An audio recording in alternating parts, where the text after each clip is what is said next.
Hello. This is going to be a good one. How to deal with toxic family members and friends. Right off the bat, let's get real. I think we have all been toxic at one point or another in a relationship. So we can get real about that. And we can also get real about us playing a part in all of our relationships and how they turn out. I mean, I think that's so important, right? A lot of the time I hear people talking about things like this, saying people are narcissists. You know, it's all their fault. They're the villain. But we're all narcissistic. You know, we all are. We all can be.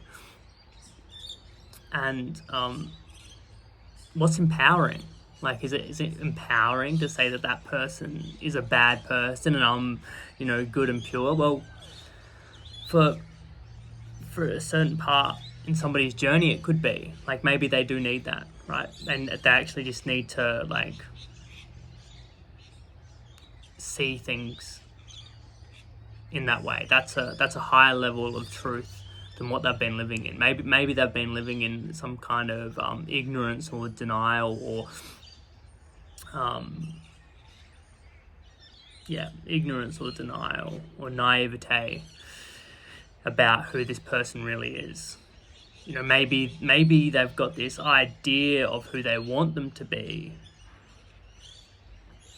and how they want the relationship to be, but the fact of the matter is that they haven't been looking at the dark side of this person or the negative traits of this person, and that can be empowering just to get real about that.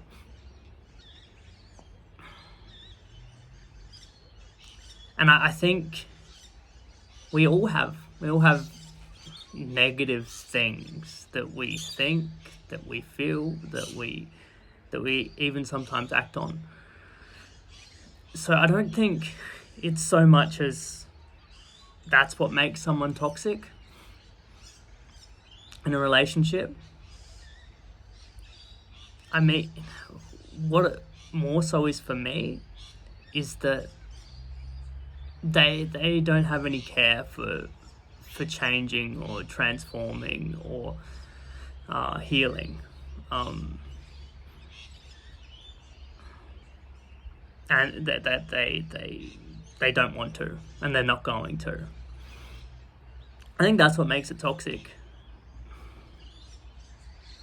I mean, all good if both people are like that. I think that can kind of work, right? If two people in the dynamic are both like, yeah, I'm cool with settling, you're cool with settling, awesome, we'll just settle.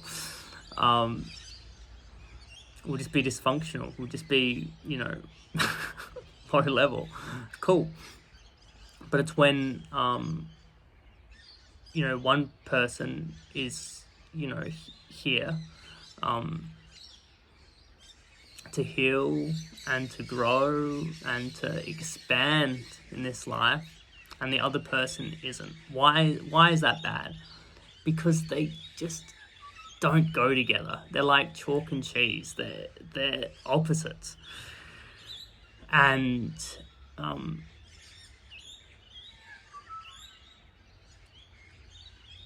it's like the person that's toxic, we'll say, or that's choosing to, stay asleep in this life, they kind of get pissed off by the other person, right? It's like their light triggers them. It's like, oh, stop reminding me of what I can be and what I can do, and all this love and light, stop it, God, right? And the person that's shining bright and is ready to break through. They haven't completely broken through because they're still in this dynamic, right? They're like, come with, like, I love you, come with me. And they're like, no. Like, it's just literally two souls. One soul is awakening in this life and the other's not. And that's totally cool. You know, we've lived thousands of lives, and some lives we've been, you know, asleep, and some lives we wake up. But in this life, one is staying asleep and one's waking up. So the person that's waking up is like, come with me. And the other person's like, no, piss off, I want to be asleep. Stop trying to wake me up, right? It's like an actual person sleeping and you try and wake them up. If they're not ready to get up, it's just annoying, right? It's like that. And it's also kind of annoying for the person that's waking up, to say the least. But they've got this other person projecting onto them because they can only see them through a smaller lens, a smaller paradigm.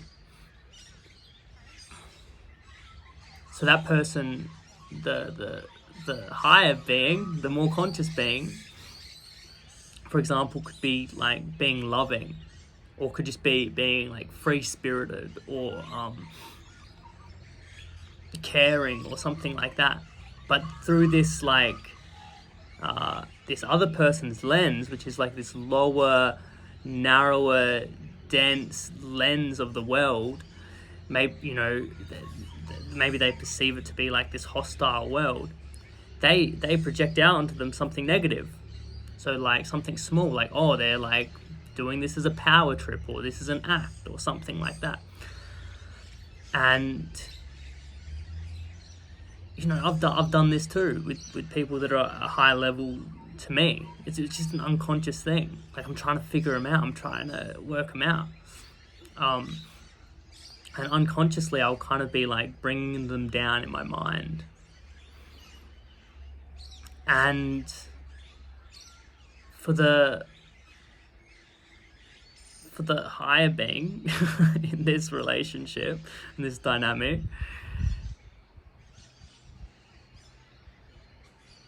they can't do that anymore. They can't be around someone like that anymore, because it's it's having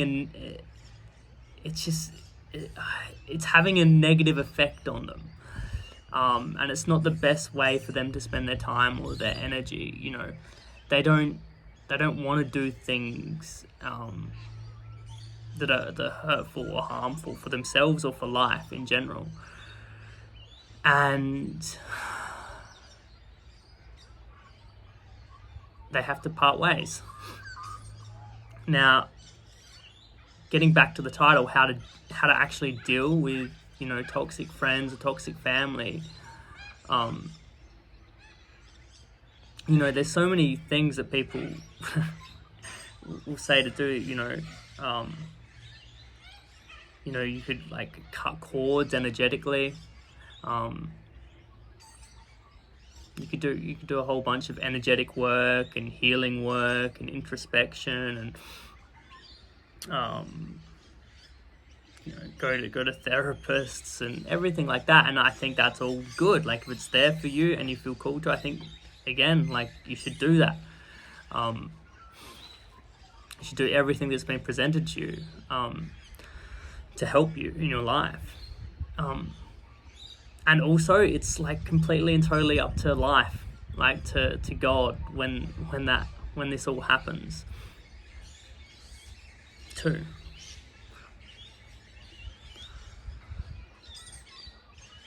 I think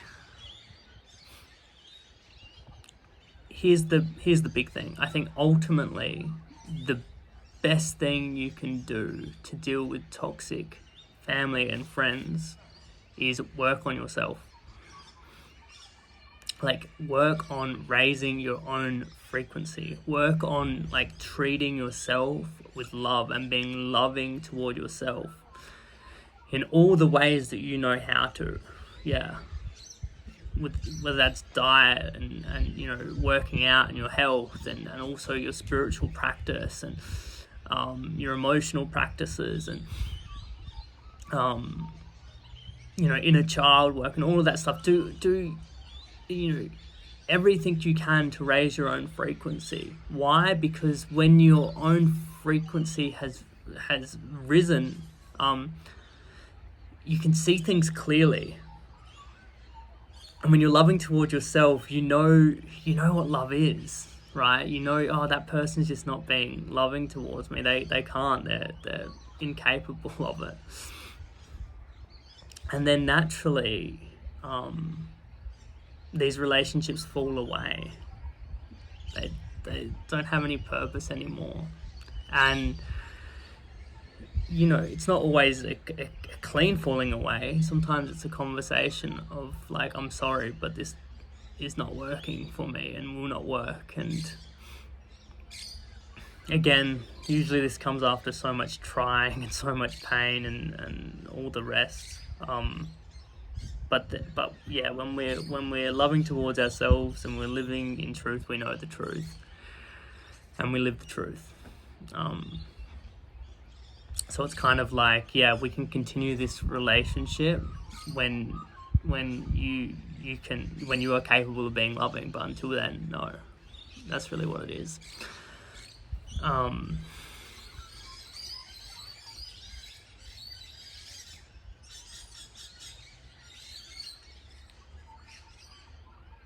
think that's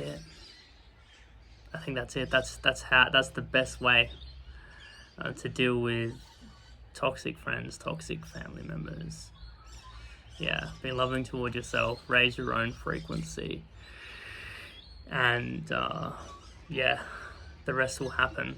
And when what's not good for you falls away, then what's good for you comes in. Like relationships that are just exactly what you were trying to make the toxic one like, right? But natural, easy, effortless, and probably even more beautiful than you can imagine. So yeah, if you're going through it right now, keep on doing that work on yourself, and yeah, keep on trusting the process.